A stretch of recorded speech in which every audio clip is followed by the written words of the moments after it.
Joseph Thomas Wesbecker was an American mass murderer responsible for the Standard Gravure shooting in Louisville, Kentucky on September 14, 1989.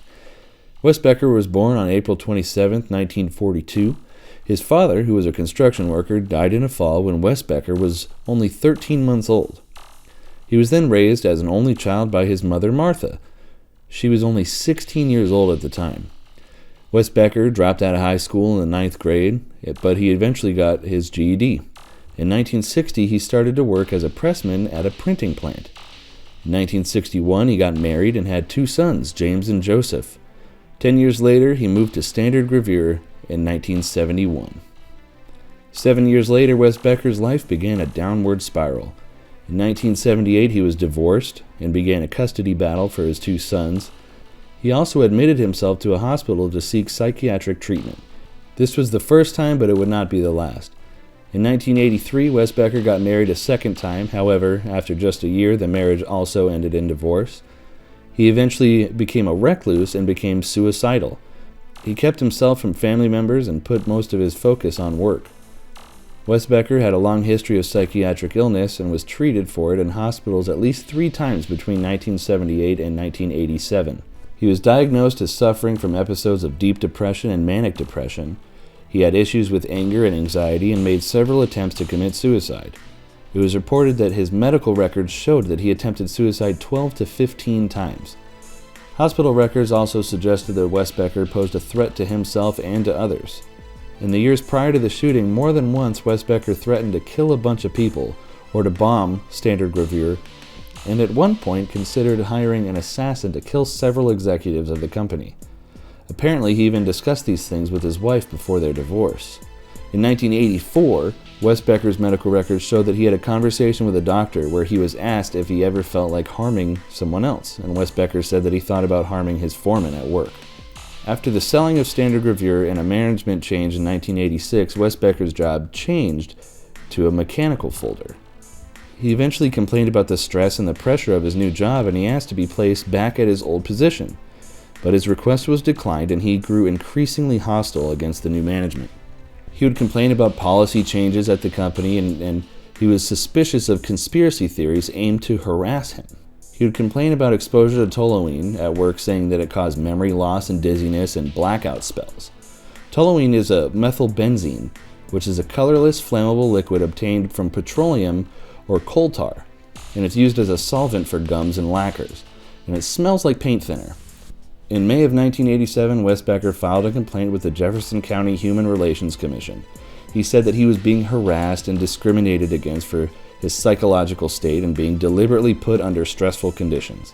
A subsequent examination confirmed that Wesbecker suffered from depression and manic depression, validating his claim of mental illness, and he was eventually prescribed Prozac. In 1988, Wesbecker stopped working. When he left Standard Gravure, he told other workers that he would come back and he'd wipe the place out and get even with the company. And a few months later, in February of 1989, he was put on long-term disability leave. Standard Gravure agreed to re-employ him as soon as he recovered. On September 13, 1989, Wesbecker received a letter from the company announcing the cancellation of his disability income. Between August 1988 and May 1989, Wesbecker bought several weapons. On September 14, 1989, at about 8:30 in the morning, Wesbecker parked his car in the front of his old place of employment, and he entered the plant. He was armed with an arsenal. He had a Polytech AK-47S, which is a Chinese-made semi-automatic AK-47 derivative, a Sig Sauer P226 9mm pistol. Not only that, but in a duffel bag, he had 2 Mac 11s, a snub-nosed 38 caliber Smith & Wesson Model 12 air-weight revolver, a bayonet, and several hundred rounds of ammunition.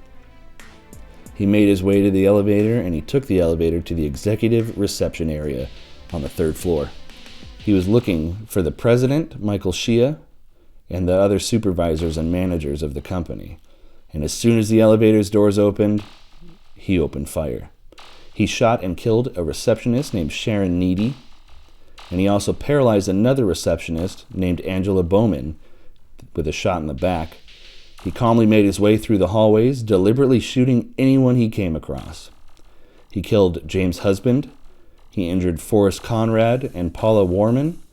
He shot John Stein, who was a binary supervisor, in the head and in the abdomen.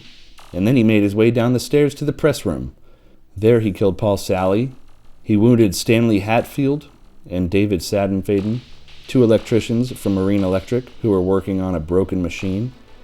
And then he left his duffel bag under a stairwell and he proceeded down to the basement. In the basement, he came across pressman John Tingle. And when Tingle heard the loud noises, he went to see what was going on, and Tingle, recognizing Wesbecker, he greeted his colleague and he asked him what was happening. And Wesbecker replied, "Hi, John. I told him I'd be back. Now get away from me." Tingle moved out of his way and Wesbecker continued through the basement. He then shot Richard Barger in the back, killing him.